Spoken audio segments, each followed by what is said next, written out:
Naningkamot intaw nagbadji nga musaka. Kay wala yung musaka. So, ning naog na ko, maura na jud ang akong kuha.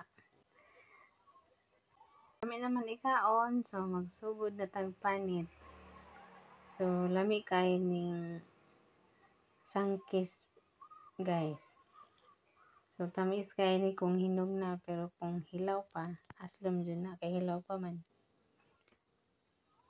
So, suwayan na to ni kaon. So, fresh ni from our farm.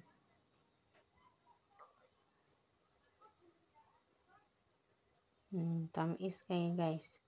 Lami kayo. So, source ni sa vitamin C. So, dili na ko mag-need mag-take of vitamin C. Kaya na dire sa farm. Mga citrus family, buongon, sangkis, mao ni siya dalanghita pod. So, mga unta guys.